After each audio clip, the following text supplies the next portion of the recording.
Ndugu zangu, naomba mnisikilize kwa umakini, maana nimepokea comment, mtu anauliza maombi unatuma kwa njia gani? Maombi unatuma wapi? Tunatumaje? Sasa hii video nimeamua kuitengeneza ili iwasaidie wote, na kwa mtu ambaye ameuliza hilo swali anaweza akajifunza. Ninaanza kama ifuatavyo, kuwa nami mwanzo mpaka mwisho. Iko hivi, maombi ukishaandika barua, cha kwanza unaandika barua, alafu unaambatanisha viambatanisho vyote. Ukishahakikisha barua yako iko sahihi na viambatanisho vyote vinavyohitajika umeviambatanisha, utaweka kwenye bahasha. Kwenye bahasha ukishaweka utaandika anwani husika. Umenielewa? Anwani husika ambapo maombi yanatakiwa yatumwe. Nisikilize kwa makini. Ukishaweka vitu vyako vyote kwenye bahasha, viambatanisha, sijui cheti cha kuzaliwa, vyeti vya elimu vyote na cheti cha JKT, vyote unavitoa kopi unaweka. Na nakushauri kopi iwe karadi. Unaandika anwani ya sehemu inapoenda juu ya bahasha. Anwani ya barua inapotakiwa kwenda ni kama ifuatavyo. Anwani walisema unaandika Mkuu wa Utumishi Jeshini, Makao Makuu ya Jeshi, Sanduku la Posta 194, Dodoma, Tanzania. Sasa mtihani unakuja wapi? Ambapo wewe ndio unauliza hilo swali.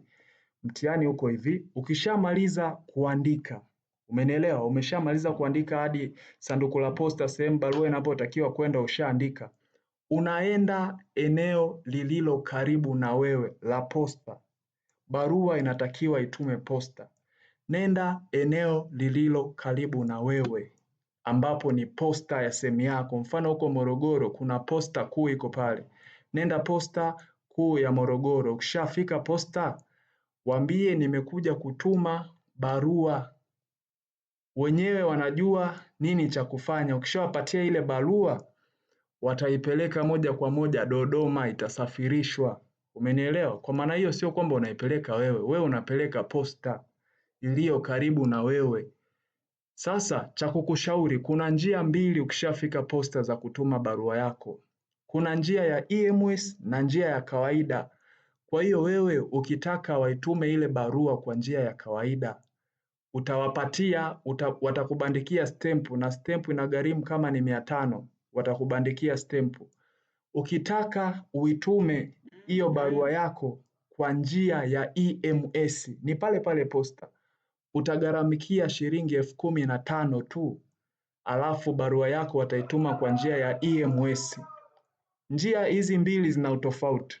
Njia ya kawaida ya kuweka tu stempu, barua yako itachelewa kufika. Umenielewa? Yaani barua yako itachelewa kufika. Ila utakapotumia njia ya kusafirisha barua kwa njia ya EMS pale pale posta, barua yako itawahi kufika. Hiyo ndiyo tofauti pekee iliyopo. Kwa makadirio, EMS hutumia siku 3 kufikisha barua. Na kwa makadirio ya njia ya kawaida inaweza ikachukua wiki mpaka siku 6 na muda mwingine zikapitiliza. Kwa nini? Inaonekana barua yako haina haraka. Hivyo basi, kama unataka utume maombi ya kusajiliwa jeshini, jitahidi uwahi mapema. Narudia tena, jitahidi uwahi mapema kutuma maombi, maana kuna process inahitajika wakati wa kusafirisha barua yako. Watu wengi wanakosa nafasi au majina yao hayatoki, maana wana delay sana, wanachelewa kupeleka barua zao posta. Kama hujanielewa sehemu yoyote, naomba uniulize swali. Usisahau kusubscribe, usisahau kucomment, maana hii channel tutakuwa tunakutengenezea utayari wa wewe kutafuta ajira, maana tuna maswali ambayo tunayatengeneza yanaweza au ni possible za kuja kwenye interview. Asante.